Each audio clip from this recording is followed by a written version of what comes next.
있습니다. 창세기 1장은 그것을 창세기는 우리에게 그 이유를 설명해주고 있는 것을 보입니다.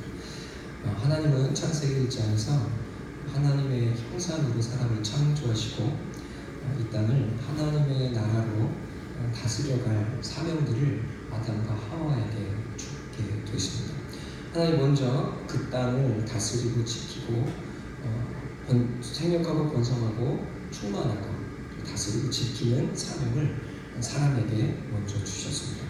그리고 나서 하나님은 이 땅에 있는 모든 식물과 열매가 그 사람의 먹을거리가 될 것이다 라고 말씀해 주셨습니다. 이 순서가 사실은 굉장히 중요합니다.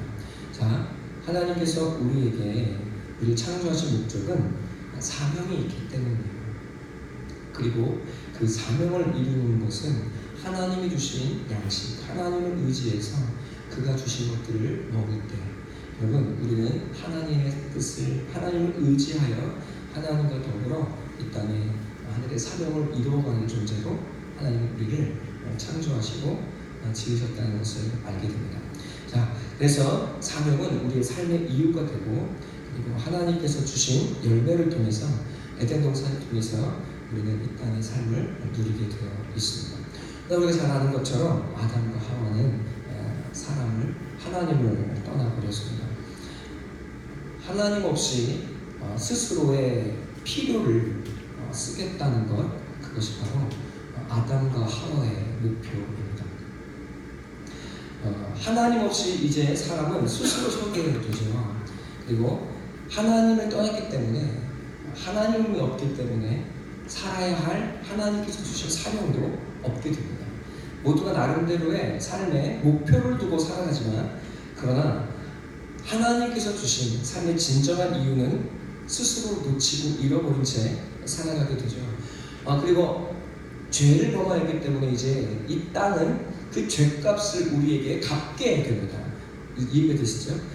이 땅이 죄가 가시와 엉겅퀴가 끊임없이 올라오는 땅이 되어버리고 맙니다.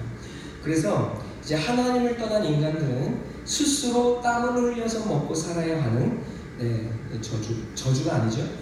징계 가운데 들어가게 되고, 그것은 한 징계가 아니라 사실은 하나님이 필요 없다고 이야기하는 사람들이 스스로 받아야 하는 자기의 삶의 결과였습니다.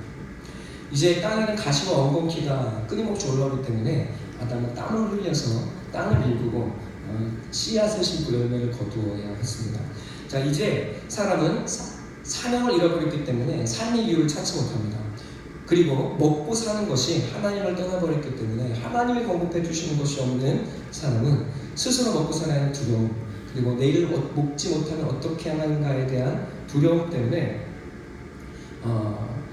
오늘의 삶을 누리지 못하는 현실에 이르게 됩니다. 사람은 이제 살기 위해서 먹기 위해서 사는 존재가 되어버립니다. 여러분, 근데 그러다가 인생은 결국 죽고 인생은 괴롭죠. 꼭 잘 살지 못해서 그렇지, 잘 살면 어떻게 될까요? 여러분, 모든 것을, 이 땅에 있는 모든 것을 누려봤던 한 사람이 있습니다. 그 사람은 솔로몬인데, 그 이 땅의 모든 것을 누려본 다음에 기필코 던지는 한마디가 있죠. 무엇입니까? 헛되고 헛되며 헛되고되니 모든 것이 다 헛되도다. 여러분, 하나님을 떠난 인간들이 이 땅에 가서 모든 것을 누릴지라도 하나님이 주신 삶의 이유, 그리고 그 사명의 뜻, 하나님을 찾지 못하면 그 모든 것은 결국 헛되다고 하는 것을 우리는 깨닫고, 그리고 그렇게 말한 사람이 있는 것을 보게 됩니다. 전도서 12장에서 솔로몬이 이렇게 이야기를 하죠. 모든 것이 헛되다고 할 그때가 가깝기 전에 너의 창조주를 기억하라. 너를 지으신 분이 있어. 너의 삶의 이유가 있어. 하나님을 기억하는 것, 그것이 진정한 지혜라고 성경은 우리에게 말하고 있습니다. 먹고 사는 것에 대한 공포와 두려움이 이 인간들을, 하나님을 떠난 인간들의 숙명이고, 그리고 하나님을 떠난 인간들의 삶의 결과입니다. 하나님을 떠난 사람들이 먹고 살기 위해서 하게 되는 것이 농경생활입니다. 농경생활을 하니까 어떻게 됩니까? 안정된 먹거리와 조금 안정된 삶이 주어지게 되죠. 여러분, 그런데 이 전제가 있습니다. 안정된 먹거리, 농경생활을 통해서 안정된 먹거리를 얻게 되니 여러분 이제 무엇이 필요합니까? 그 전제는 노동이 필요하다는 것입니다. 힘들어 노동을 해야 됩니다. 이게 먹고 살만해졌어요. 근데 힘들어 노동을 해야 돼요. 사람들은 어떻게 할까요? 좋은 기반한 방법을 생각하게 됩니다. 그렇게 힘들게 노력합니까? 그죠? 전쟁을 벌여서 뺏어오면 되는 거예요. 자, 이제 사람들은 전쟁을 벌이기 시작합니다. 힘들어 노동할 필요가 없다는 것을 깨닫죠. 전쟁으로 빼앗으면 되고, 그리고 노동력으로 그 사람들을, 전쟁에 패한 자들을 끌고 가서 무상 노동으로 착취하면 됩니다. 그 부족들은 성장해서 국가가 되고 그리고 제국이 됩니다. 그 제국은 오늘날까지 이어지고 있습니다. 세상의 지배 구조는 이렇게 힘 있는 자들에 의해서 다스림을 받는 이 구조가 단 한 번도 바뀐 적이 없습니다. 네, 오늘 우리는 흔히 봅니다. 법은 가진 자들을 위해 돌아가는 것 같다는 생각을 우리는 늘 갖게 되죠. 목사님 꼭 그렇게 세상을 보고 아무런 비관적으로 보셔서 그래요. 여러분 그렇지 않습니다. 여러분이 그 피해를 당한 당사자가 아니어서 그렇지. 여러분 이 세상의 시스템에 그 권위주의와 그 권위와 이 세상의 시스템에 이것이 불합리하고 불의하고 불평등하다고 우리가 저항하는 순간 지배 세력들은 여러분에게 무참한 폭력을 가하게 될 것입니다. 우리는 사실 그것들을 종종 보고 있죠. 그래서 다시는 이 시스템에, 잘 굴러가고 있는 이 시스템에 불종하도록, 다시는 그 반항이 없도록 철저하게 짓밟는 일을 이 세상에 벌이고 있습니다. 그것이 오늘날 이 땅이 살아가고 이 세상에 이루어지고 있는 방식이고 시스템입니다. 그 애굽은 하나님은 오늘 그 애굽이라고 하는 바벨론이 오늘날까지 이어지고 있고 끊임없이 그 제국들은 이어질 것이라고 이야기합니다. 다니엘서는 이 제국들을 짐승이라고 표현하는데 이 짐승은 7머리를 갖고 있습니다. 무슨 뜻인지 이해되십니까? 여러분 이 하나의 제국을 쳐도, 하나의 나라를 무너뜨려도 여러분 이어지는 나라들이 끊임없이 일어나서 영원한 제국인 것처럼 느껴지는 세상이 될 것입니다. 우리가 살아가고 있는 현실이 그렇죠. 사마천 다 아시죠? 사기를 쓴 역사가 사마천 이렇게 이야기합니다. 인간은 상대의 재산이 10배가 되면 욕을 하고 100배가 되면 두려워하고 1000배가 되면 고용을 당한다고 봅니다. 여러분 10,000배가 되면 어떻게 될까요? 10,000배가 되면 사람은 기꺼이 그의 노예가 된다고 합니다. 주 안에 사랑하는 성도 여러분, 이것이 이 세상 사람들이 살아가는 방식이고 이 세상에 굴러가는 모습입니다. 대한민국도 그렇습니다. 여러분 우울한 이야기해서 죄송하지만 1%의 사람들이 대한민국의 51%의 집을 소유하고 있습니다. 그리고 대한민국의 10%의 사람들이 97%를 소유하고 있는 시대가 바로 우리가 살아가는 시대입니다. 수많은 아파트들이 있어요. 늘 이야기합니다. 그런데 내 아파트는 없어요. 내 집은 없죠. 여러분 그래서 이 세상의 목표는 그 1%와 10% 안에 들어가기 위해서 애쓰고 노력하는 것이 이 세상에서의 삶의 목표가 되어버리고 그 목표에 이르지 못한 사람들은 마치 패배자인 것처럼 생각하게 되죠. 여러분 저희 어머니가, 저희 장모님이 저희 아내한테 걱정을 했어요. 야, 요즘 애들은 월세 살면 월거지라고 하고 전세 살면 전거지라고 한다더라. 괜찮니? 여러분 이것이 세상이 말하는 기준이고 성공의 척도이고 만족의 기준입니다. 그래서 그게 없으면 불안하고 그거 하나 생기면 축복인 것처럼 하나님께 기도하는 모든 것이 하나님 아파트를 하나 주세요가 되어버린 슬픈 대한민국 교회의 현실이 어쩌면 우리의 전부가 되어버렸는지도 모릅니다. 여러분 그런데 이런 구조가 일어나기 위해서는 반드시 그 99% 혹은 3% 혹은 90%의 가난한 자와 눈물 흘리는 자들이 이 땅에 있다는 사실을 우리는 반드시 기억해야 되고, 하나님 내게 복 주셔서 나는 저 높은 곳에 이르게 해주세요 라고 기도하고 있을 때 하나님은 저 눈물 흘리는 애굽에서 눈물 흘리고 착취당하는 이스라엘 사람들의 히브리의 하나님이라고 하나님은 말씀하시는 것을 보게 됩니다. 네, 하나님은 이렇게 약자를 착취하고 힘으로 세워져 있는 애굽을 심판하고자 하십니다. 착취당하고 노동으로 힘겹고 하루하루 눈물을 흘리는 사람들을 하나님은 그저 내 백성, 난 이들의 하나님이라고 말씀하고 계세요. 여러분 영광스럽지 않습니까? 진정한 축복이 무엇입니까? 하나님이 나의 하나님이라고 말씀할 수 있는 것 되기를 간절한 마음으로 소망하고 기도합니다. 여러분 가나안 땅에 들어가서 이스라엘 백성들이 자기가 짓지 않은 집에 들어가 살게 되고 그리고 자기들이 노력하지 않은 것으로 먹고 살만하게 될 때 여러분 이스라엘 백성의 그 마지막에 하나님이 이스라엘 백성을 향해서 뭐라고 말씀하십니까? 너희가 가나안 땅에 살아간 그 수백 년 동안에 너희는 나를 단 한 번도 섬긴 적이 없고 늘 우상을 섬겼다고 말씀하십니다. 근데 사람들은 말합니다. 우리가 언제 하나님을 섬기지 않았고 우리가 언제 하나님께 예물을 드리지 않았습니까?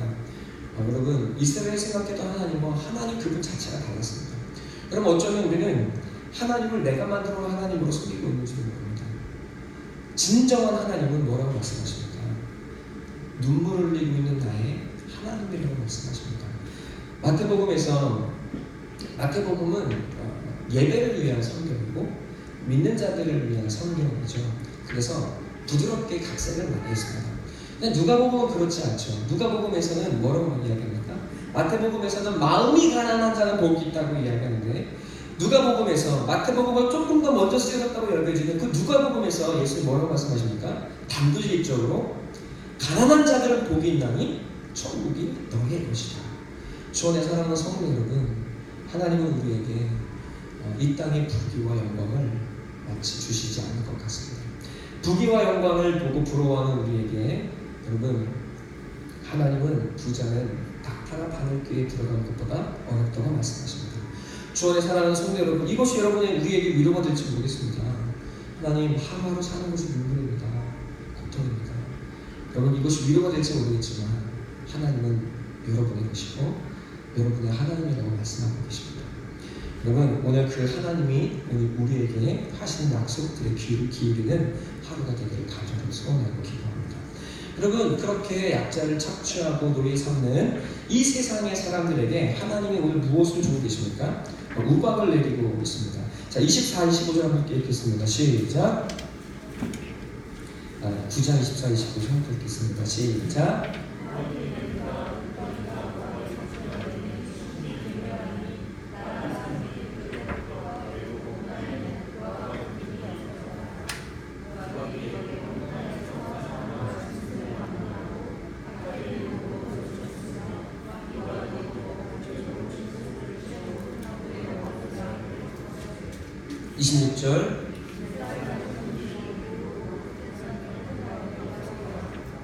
아멘. 자, 여러분,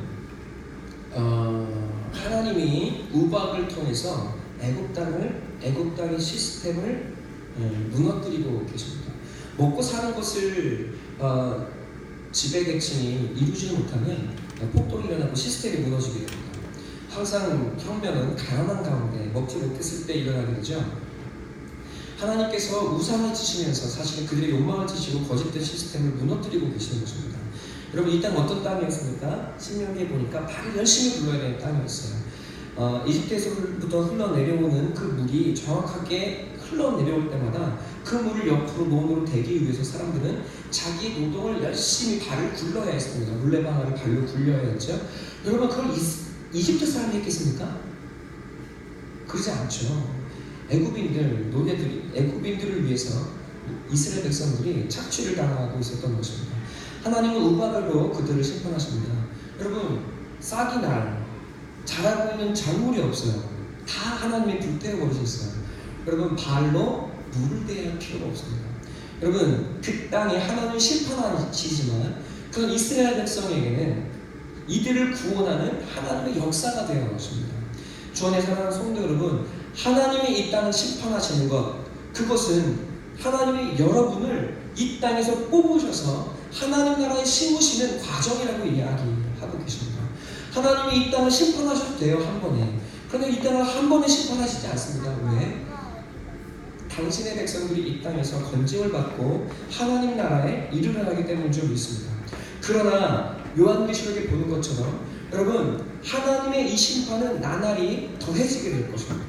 경고는 더 심해지고, 그리고 마지막 날 그 누가 하나님의 말씀을 증거할지라도 그 누구도 하나님의 말씀을 듣지 아니하는 날이 올 때, 그리고 그 어떠한 권력도 하나님의 교회를 받고 말씀이 증거되지 못하는 시대가 오면, 여러분, 그때는 예수가 하늘로부터 이 땅에 임하셔서 세상을 심판하고, 하나님 예수 그리스도가 말씀이 되셔서 이 땅에 자신을 증명하신 날이 오시게 될 줄로 믿습니다. 그것이 요한계시록에서 우리에게 하고 있는 내용입니다. 자, 그러니까 세상이 무너지고 심판을 받을 때, 여러분, 성도는 어떻게 먹고 살아야지 걱정하는 것이 아니라 하나님이 나를 이 땅에서 건져내고 계십니다. 하나님, 이 세상을 심판하시고 내 직장을 치셔서 하나님, 내가 오늘 먹고 살 것이 없어졌는데요 라고 눈물 짓게 되신다면, 하나님께서 여러분을 하나님 나라에 심으시는 과정으로 여기셔도 틀리지 않다고 성경이 말하고 있는 줄로 믿습니다. 네, 하나님은 이렇게 사실은 이스라엘 백성이 이곳에서 땀 흘리고 눈물을 흘릴 때 그 눈물을 받으시고 그 기도를 받으셔서 이 죄악된 세상에 우방으로 쏟아붓고 계시는 것입니다. 여러분의 눈물과 피를 하나님이 기억하고 계시고 바라보고 계신다고 말씀하고 계십니다. 여러분, 너무 무섭죠? 왜? 하나님의 불이 막 떨어져요. 너무 무섭죠? 근데 하나님 무섭지가 않아요. 무엇이 무섭습니까? 세상 사람들은 나를 심판하시는 하나님, 교만한 나를 치시는 하나님이 두려운 것이 아니라 먹고 살 것이 없는 것이 이 세상 사람들은 두렵습니다. 그래서 모든 것을 치시는 것 같아서 두려울 때에는 아이고 내가 잘못했어요 바로처럼 이야기하지만, 여러분 가만 보니까 뭐가 더 나올 때가 남았어요? 자, 우리 한번 보겠습니다. 32절 한번 읽겠습니다. 시작.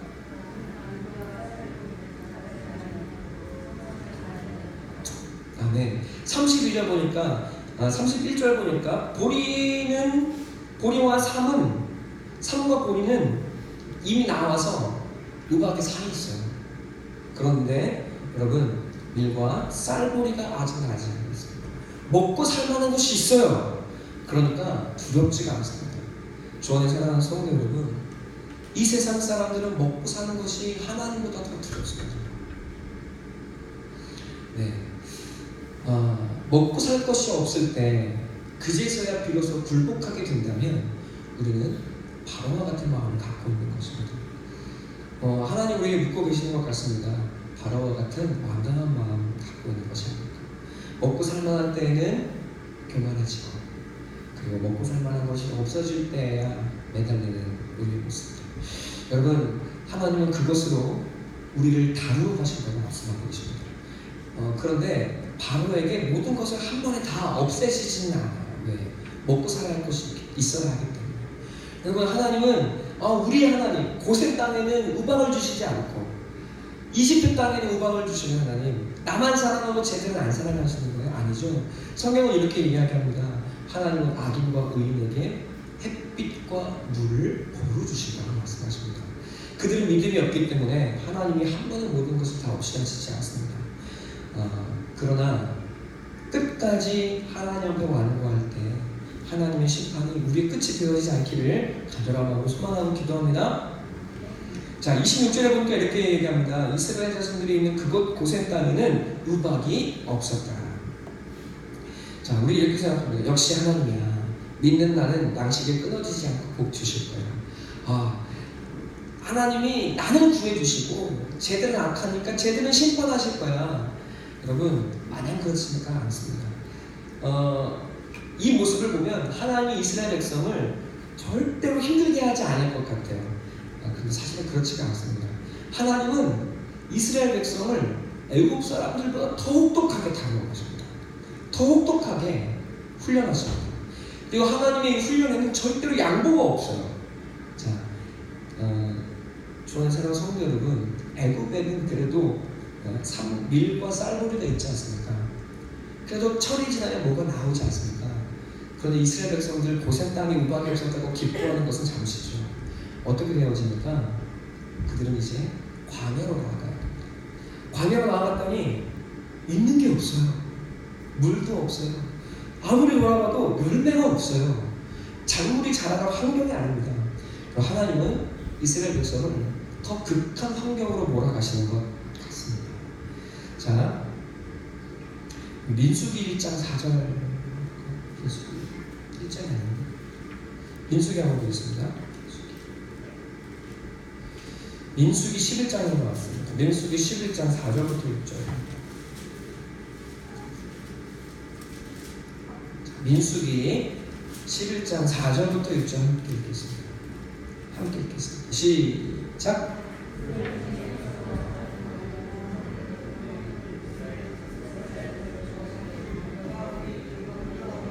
고기를 주어 먹게 하랴. 우리가 애굽에 있을 때에는 값없이 생선과 오이와 참외와 부추와 파와 마늘들을 먹은 것이 생각나거늘 이제는 우리의 기력이 다하여 이 만나 외에는 보이는 것이 아무것도 없다 하니. 아멘. 이스라엘 백성이 어떻게 되었습니까? 고센 땅에는 우박이 없었어. 할렐루야. 그렇지가 않죠. 하나님은 그들을 더 극한 환경으로 몰아넣습니다. 아무것도 먹을 것이 없어요. 그들이 이제 도리어 그 광야에서 뭐라고 이야기합니까? 야, 언제 고기 먹나? 옛날에는 생선도 있었고 오이도 있었고 참외도 있고 부추도 있었고, 야, 그때가 좋았는데 마늘도 있었는데. 아무리 돌아봐도 하늘에서 내린다는 만나밖에 없네. 하루하루가 오만. 민수기 20장 가서 한번 볼까요?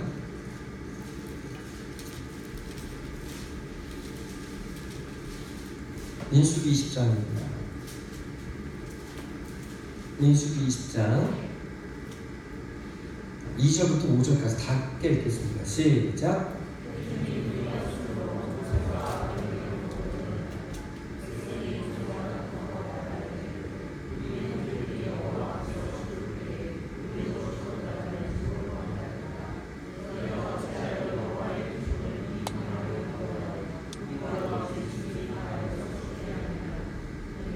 자여 우리를 애굽에서 나오게 하여 이 나쁜 곳으로 인도하였느냐.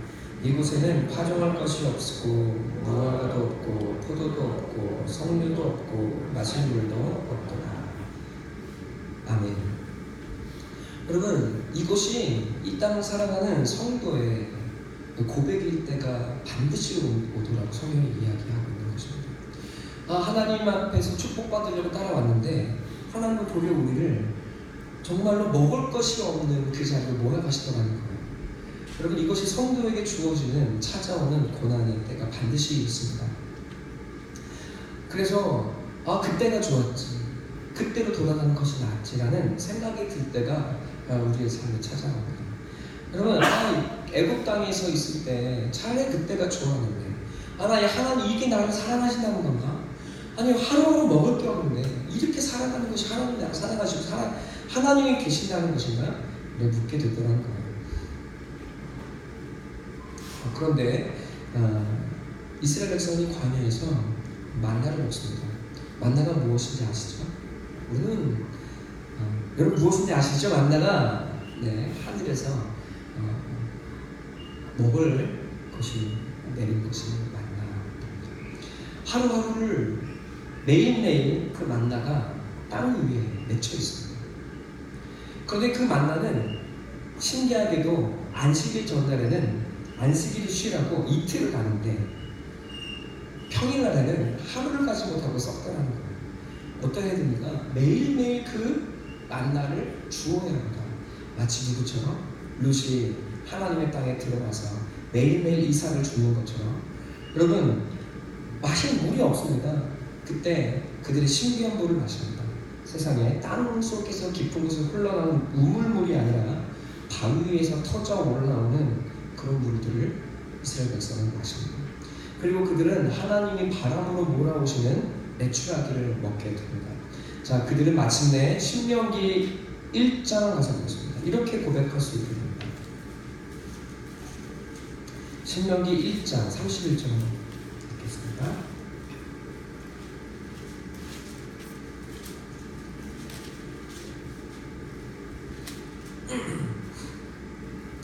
우리는 눈물을 흘리면서 이 길을 걷고 매일매일 먹을 것이 없어 고민하고 있는데, 여러분 신명기의 입장에서 그들은 기어코 이렇게 고백하게 됩니다.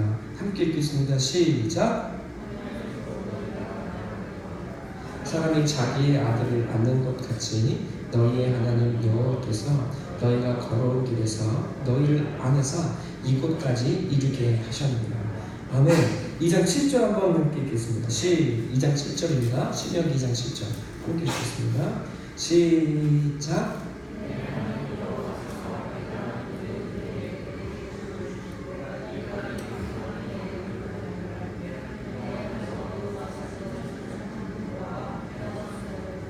내게 부족함이 없었느니라 하시기로. 여러분, 나는 하루하루 죽겠는데 돌이켜놓고 보니 하나님은, 그리고 그들은 이렇게 고백하게 됩니다. 내게 부족함이 없었느니라. 참 신기한 일이죠. 신명기 8장 2절 한번 같이 보겠습니다.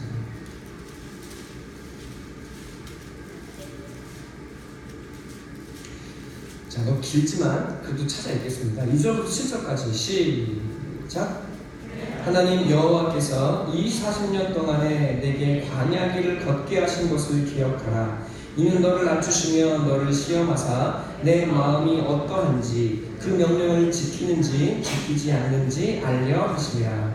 너를 낮추시며 너를 줄이게 하시며 또 너도 알지 못하며 내 조상들도 알지 못하던 만나를 내게 먹이신 것은 사람이 떡으로만 사는 것이 아니요 여호와의 입에서 나오는 모든 말씀으로 사는 줄을 내게 알게 하려 하심이니라. 이 40년 동안에 내 의복이 헤어지지 아니하였고 내 발이 부르트지 아니하였느니라. 너는 사람이 그 아들을 징계함 같이 내 하나님 여호와께서 너를 징계하시는 줄 마음에 생각하고 내 하나님 여호와의 명령을 지켜 그의 길을 따라가며 그를 경외할지니라. 내 하나님 여호와께서 너를 아름다운 땅에 이르게 하시나니. 아멘. 여기까지 읽겠습니다. 주 안에 사랑하는 성도 여러분, 이 땅의 모든 사람들은 먹는 것을 두려워합니다. 먹고 살아가는 것이 걱정이고 두려움입니다. 여러분, 그런데 하나님은 그 백성들을 거기서 건져내셔서 그들과 함께 하시며 먹는 것을 두려워하는 것이 아니라 하나님과 함께하지 못하는 것이 진정한 두려움이라는 것을 깨달아가게 하십니다. 이제 그들이 그 땅에 들어서고 나서 여러분, 하나님은 그들을 훈련시키십니다. 그들이 아무것도 없는 환경에서 하나님만을 의지하고 살아가는 40년을 경험하게 하시죠. 여러분, 그리고 그들을 놓아주지를 않습니다. 그 시험에 합격하기까지 먹는 것으로 인한 두려움을 내려놓는 온전한 믿음의 사람이 이르기까지 하나님은 그들을 붙드시고 놓아주지를 않으십니다. 여러분, 이제 그들은 하나님과 함께 광야를 넘어서는 사람들이 되었습니다. 이제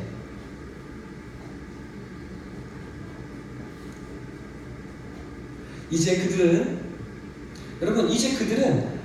오늘 내게 먹는 것이 없어서 두려워하는 사람들이 아니라 하나님, 나와 함께 하지 아니하시는 한 걸음을 내가 두려워합니다. 하나님 없는 하루하루를 두려워하는 사람이 되어져 가게 되고 그런 믿음의 사람이 되어집니다. 그리고 여호수아서에 놀라운 일이 펼쳐지죠. 하나님은 이스라엘 백성들에게 전쟁이 눈앞에 있는 그 가운데 할례를 행하라고 말씀하십니다. 여러분, 할례를 행하면 일주일 동안 못 움직이잖아요. 근데 할례를 행하래요. 근데 이스라엘 백성이 어떻게 합니까? 말씀을 의지해서 전쟁 가운데 할례를 행하는 자가 됩니다. 여러분, 이스라엘 백성은 이제 칼로 이기는 자가 아니라 순종의 사람들이 되어서 말씀으로 세상을 이기는 사람들이 되어져 가기 시작합니다. 여러분, 이 역사가 오늘 우리의 삶에 이루어지게 되기를 간절한 마음으로 소원하고 기도합니다.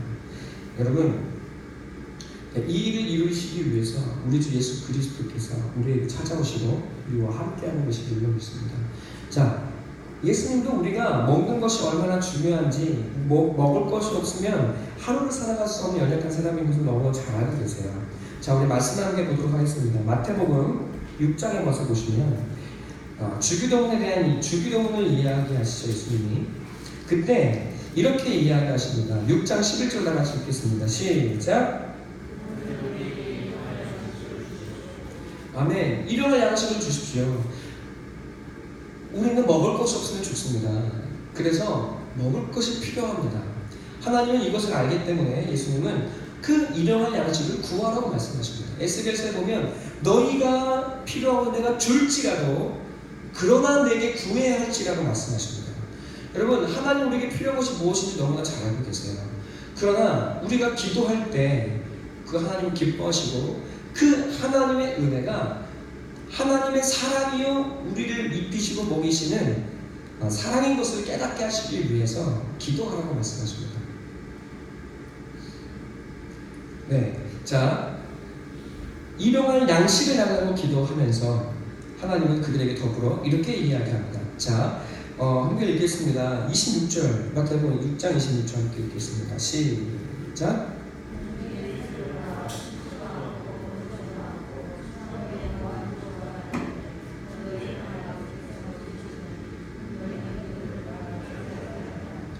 아멘. 먹고 살 것이 없어 걱정인 우리에게 예수님은 이렇게 말씀하십니다. 너희들은 이 새와 꽃보다 더 귀하지 않니? 자, 이렇게 말씀하십니다. 또 함께 읽겠습니다. 31절 시작.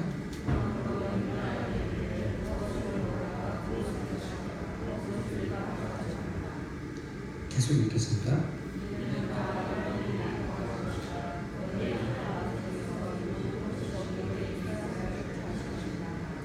그런즉 너희는 먼저 그의 나라와 그의 의를 구하라. 그리하면 이 모든 것을 너희에게 더하시리라. 아멘. 여러분, 먹을 것이 없어서 두려운 우리에게 예수님은 그래 기도해야지 구해라 말씀하시면서도 이렇게 이야기하십니다. 무엇을 먹을까 마실까 염려하지 말아라. 사명을 위해 살아라. 사명을 따라 살고 하나님의 나라를 위해 살라고 말씀하십니다. 먹기 위해 살지 말고 살기 위해 먹지 말고 여러분, 여러분의 삶에 주어진 하나님이 보내신 뜻을 위해 먹고 하나님의 뜻을 이루는 삶을 살라고 말씀하십니다. 여러분, 그러면 먹을 것이 하늘로부터 주어지리라고 약속하고 말씀하고 계십니다. 여러분, 하나님은 우리에게 필요한 것이 무엇인지 아세요?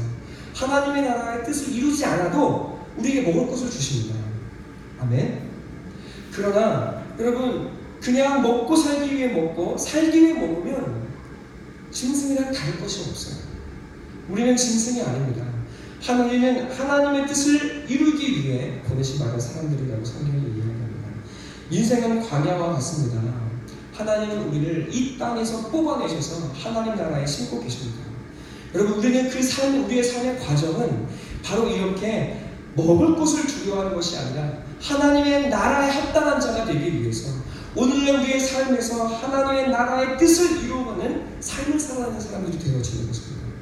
여러분, 그래서 먹을 것을 두려워하는 것이 아니라 하나님의 뜻을 이루며 살아가는 것이 우리의 생의 목표와 행복의 기쁨이 되게 하시기 위해서 하나님 우리를 절대 포기하지 않고 놓지 않으시며 끈덕지게 여러분 우리를 먹을 것으로 훈련해가는 줄로 믿습니다. 그래서 먹을 것으로 두려워하는 것이 아니라 여러분 먼저 뜻을 위해 사는 자들이 되게 하실 줄로 믿습니다. 여러분, 그때 예수님은 요한복음 14장 6절에 내가 곧 길이요 진리요 생명이 말씀하신 것처럼 우리의 길이 되어주시고 우리의 생명이 되어주실 것입니다. 자, 요한복음 6장 35절 다시 한번 읽어볼까요? 요한복음 35장 6장 35절 6장 35절 읽겠습니다. 준비 시작. 나는 생명의 떡이니 내게 오는 자는 결코 줄이지 아니할 터이요 나를 믿는 자는 영원히 목마르지 아니하리라. 48절 시작. 생명의 떡이니라. 49절 너희 조상들은 광야에서 만나를 먹었어도 죽었거니와 이는 하늘에서 내려오는 떡이니 사람으로 하여금 먹고 죽지 아니하게 하는 것이니라. 아멘. 아멘. 네, 여러분, 우리의 삶에서 예수를 먹고 여러분 말씀을 따라 나아가기 시작할 때 여러분 우리는 먹고 사는 것을 두려움을 넘어서 예수가 우리의 목자가 되고 생명이 되고 예수로 배부르고 우리의 삶이 하나님의 기적이 되게 한 역사 가운데 이르게 될 줄로 믿습니다. 자, 54절 한번 읽어볼까요? 시작.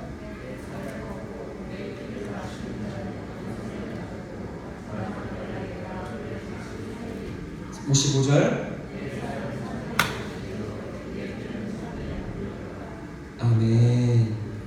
안에 사는 성도 여러분, 하나님은 우리에게 인생이라는 광야를 주십니다. 이 땅에서 뽑혀서 하나님께 나아가는 과정이 바로 성도의 삶이고 부르심의 길입니다. 하나님은 그때 이 삶의 광야에서 우리에게 아들 예수 말씀을 주시고, 여러분 그 말씀을 먹으며 주님이 우리와 함께 하나님의 나라에 이르는 축복이 이르게 하십니다. 요한복음 10장 11절 같이 읽겠습니다. 시작. 목자라, 선한 목자는 양들을 위하여 목숨을 버리거니와 삭구는 목자가 아니요 양도 제 양이 아니라.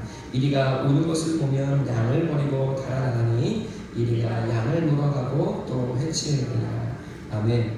먹을 것이 없는 것이 두려움이 아니라 하나님이 없는 것이 두려움, 예수가 없는 것이 진정한 삶의 두려움이라고 하나님께서 우리에게 말씀하고 계십니다. 여러분, 하나님이 없으면, 또 말씀이 없으면 우리는 이 광야를 넘어설 수가 없습니다. 하나님은 우리의 삶에 찾아오셔서 말씀으로, 예수로 인생이란 무엇인지, 그리고 삶을 살아내는 법을 우리에게 가르쳐 주십니다. 우리는 이 땅에서 예수를 먹고 예수를 마시며 예수님께 주시는 그 삶의 하늘의 뜻과 그 하늘의 나라의, 그 하나님의 나라를 먹고 마시며 우리는 이 땅의 광야를 넘어서 가게 됩니다. 이게 무슨 뜻이 이해가 되십니까? 여러분, 이 땅에서 고난을 당합니다.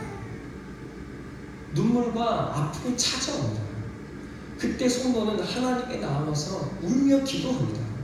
그리고 하나님은 여러분에게 그때마다 하나님의 말씀을 허락해 주십니다. 그리고 그 말씀을 붙들어 하루하루를 이겨냅니다. 여러분, 그 말씀이, 그 하늘의 위로가 바로 하나님이 여러분에게 주시는 만나이고 바위에서 솟아나오는 신령한 물이고, 그리고 생명의 길입니다. 여러분, 그것이 무엇입니까? 바로 말씀이고, 그것이 바로 하나님께서 여러분에게 주시는 예수 그리스도라고 말씀하고 계십니다. 여러분, 그것이 성도는 이 땅의 삶을 살아갈 때 고난으로 끝나는 것이 아니라 도리어 성도는 그 고난에서 예수를 먹고 예수를 마시게 되더라고 하나님이 우리에게 가르쳐주고 계시는 것입니다. 여러분, 성도는 고난의 삶에서 예수를 먹고 마시게 됩니다. 나는 아무것도 아니라고 눈물 흘리는 그 자리에서 예수를 먹고 예수를 마시며 인생의 고난을 넘어서는 자들이 되어져 가기 시작합니다. 여러분, 그것이 성도의 영광이고, 여러분 그것을 경험할 때에야 비로소 우리는 먹고 사는 두려움에서 해방되기 시작합니다. 오늘은 뭘 먹지? 오늘은 어떻게 살아야 되지? 여러분, 그 훈련이 끝날 때에야 우리는 먹고 사는 것을 풍족하게 만든 것이 아니라 먹고 사는 그거 두려움으로부터 자유를 누리게 되기 시작합니다. 무엇을 먹어도 하나님의 나라를 위해서 살아가게 되기 시작합니다. 오늘은 제가 갑자기 옛날 생각이 나는 이 시는 없죠. 시은이를 데리고 어렸을 때 한참 어려웠을 때 있었습니다. 아이를 데리고 좋은 식당을 지나가거든요. 저희 딸이 저기 가서 먹었는데 좋아 보이는, 조그만 게 한 3-4살밖에 안 되는데도 좋아 보이는 식당이 눈에 보이나 봐요. 아빠, 저 좋은 식당 가서 먹으면 안 돼? 여러분, 우리 마음은 그 이야기를 들으면 찢어지죠. 주 안에 사는 성도 여러분, 하나님 마음도 찢어집니다. 그럼 하나님이 우리를 이 눈물의 자리에 두십니다. 왜? 삶은 떡으로 사는 것이 아니기 때문에 그렇습니다.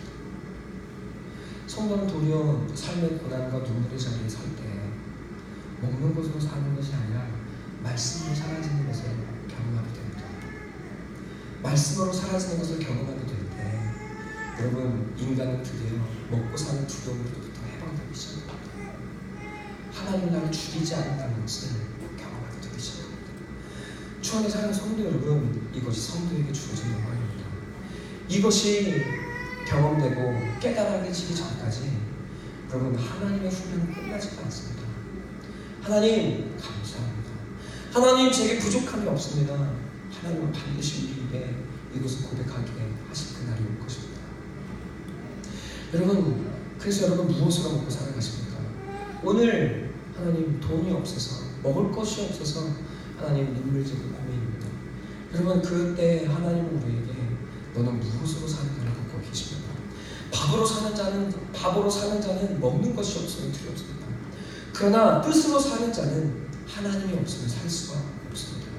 주 안에 사랑하는 성도 여러분, 우리는 하나님으로 살아가는 자들이 되어지게 되기를 간절한 마음으로 소망하고 기도합니다. 누가복음 12장에 보면 부자가 나옵니다. 어떤 부자입니까? 큰 창고를 지었어요. 한천을 열심히, 어쩌면 평생 열심히 노력해서 먹는 것을 산더미처럼 쌓아놨습니다. 내가 이제 정확히 이렇게 이야기죠. 내가 이제 먹고 즐기리라. 남은 인생 편하게 지내리라. 그가 이야기합니다. 그때 예수님 말씀하시죠. 하나님이 이렇게 말씀하시죠. 오늘 밤 내가 너의 영혼을 취한다면 넌 어떻게 하겠냐. 네. 그리고 나서 이어지는 이야기들은 그 물질을 흘려보내는 이야기가 이어지는 거죠. 여러분, 이 세상의 문제는 무엇입니까?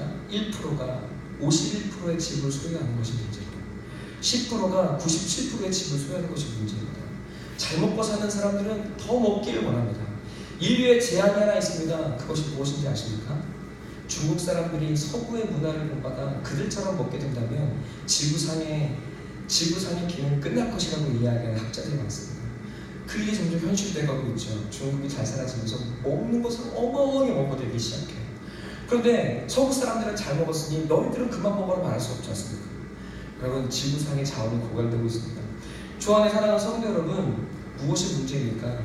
배부르고자 하는 자는 끝이 없습니다. 부자인 사람들이 두 부류가 있습니다. 돈이 많은 사람들이, 먹을 것이 많은 사람들이, 이런 사람이 있어요. 더 벌고 싶어서 아끼는 사람이 있고, 더 벌어도 부족하다는 사람이 있습니다. 여러분, 둘 다 가난한 거죠. 너무너무나 가난한 것입니다.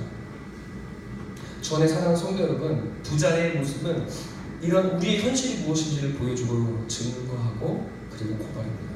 그러나 마가복음 9장에 보면 이런 이야기가 나옵니다. 오병이어의 이야기죠. 말씀을 듣던 한 아이가 예수님께 작은 물고기 2마리와 떡 5덩이를 예수님께 내려놓습니다. 그것이 하나님의 놀라운 기적이 됩니다. 주 안에 사랑하는 성도 여러분, 말씀을 들은 자는 자기의 가장 작은 것들을 내 오늘 먹을 것을 하나님께 드립니다. 여러분, 그런데 놀라운 기적이 일어납니다.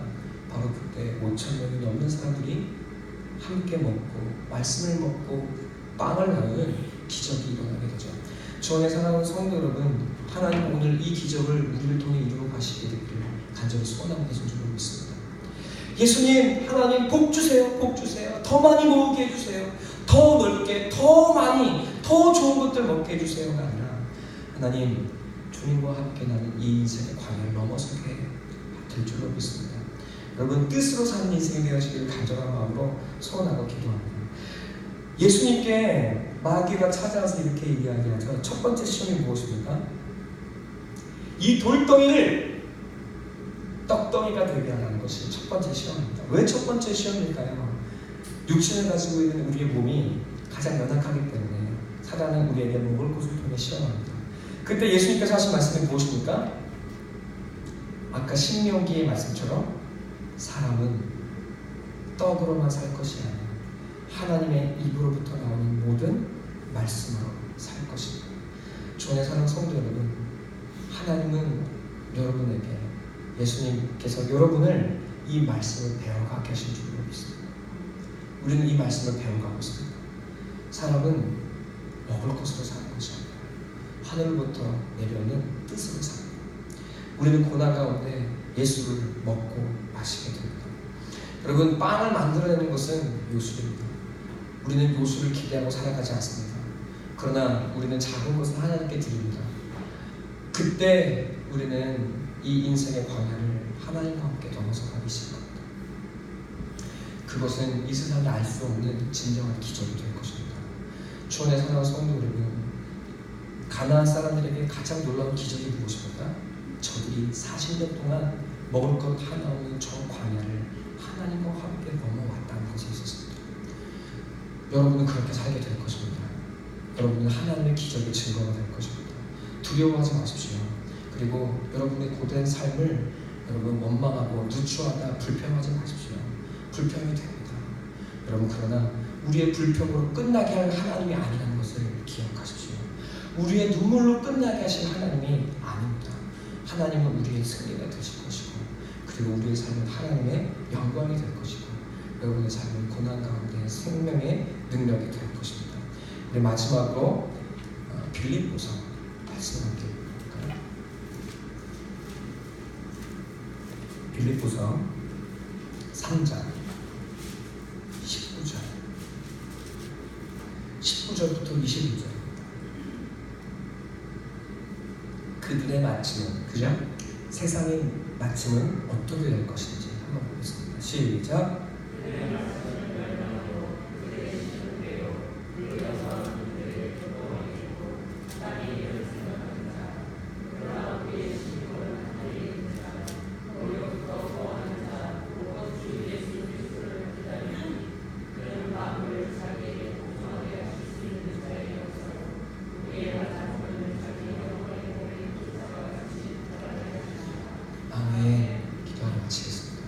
하나님 감사합니다.